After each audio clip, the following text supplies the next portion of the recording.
What's going on, my people? How are we doing today? In this video we will be upgrading the door cards on my BMW E90 3 Series. Now what we need is a trim removal tool, as you can see there, some pliers, that's optional, a flathead screwdriver, optional again, and I've got a socket wrench here to help me with my T20 torques, as you can see right now. This is what my door card currently looks like. It is the OEM fabric door card. I have already upgraded my interior to leather seats, and it's time to do the door cards as well, as I'm after the executive look. Now let's do this. It's just as important to upgrade your interior as well as the exterior.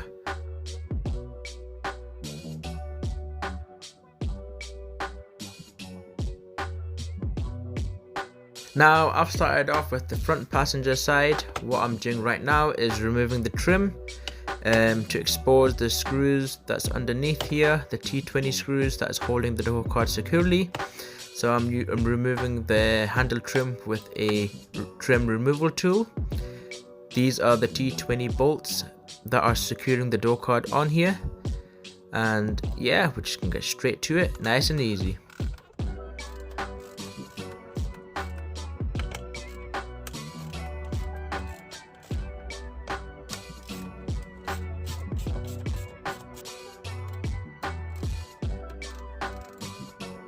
Once all the screws have been removed, with our trim removal tool, we are going to pull the door card away from the door to disconnect the clips.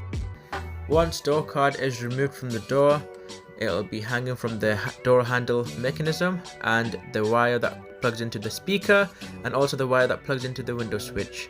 And what I'm doing here is removing the switch on the speaker, and then the final step here to do is to remove the door handle mechanism. What you're doing is you press the door handle down and it'll just come off like so, and yeah, once removed, we're good to go. Now with the new leather door card, I will firstly connect the door handle mechanism. Simple to do, straightforward. It's the same way how you remove it but backwards. So yeah, you just press the handle down and connect it together.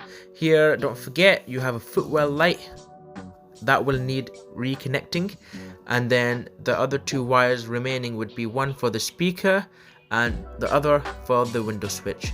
So that's exactly what I'm doing right now, as you can see. Don't forget to slot the door lock in. Once you've done that, you can just secure it back onto the door, and I'm just using my force, as you can see here. And now that I've done that, I've screwed in my T20 bolts. I'm not really showing that part now, but it's just simple to do, the same way you took it out.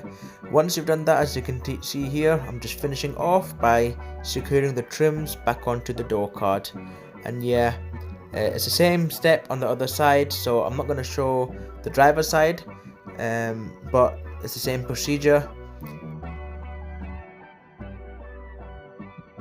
Now onto the rear door card.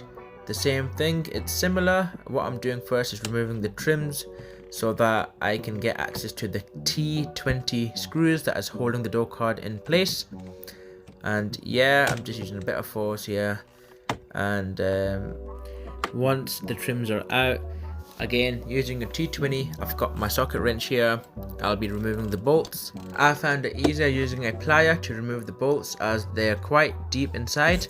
That's what I was meaning when I said it's optional. That's my personal preference. Now I'm just removing the door card away from the door, and once disconnected, I'll be removing the door handle mechanism first. And now the only wire remaining for the rear side is just the window operating switch. And here, optional again, I started to use a flathead screwdriver to assist me removing the wire, disconnecting it from the window operating switch. And yeah, once removed, again, you're good to go, ready to move on with your new door card. Now I will be connecting the window operating switch to the new door card and the door handle mechanism. And once connected, I'm just aligning the door card on the door.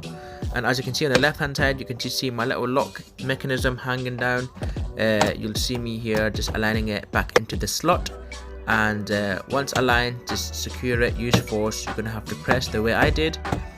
And yeah, once secured, you're just reversing it again. You're just gonna use your T20 screws, and yeah, just secure it back in like so. And once secured, You just put the trims back on, and then you've just finished the rear, and it's the same thing on the other side of the door. Again, I don't really show step by step on the other side, but I'll just show you a few clips of the procedure.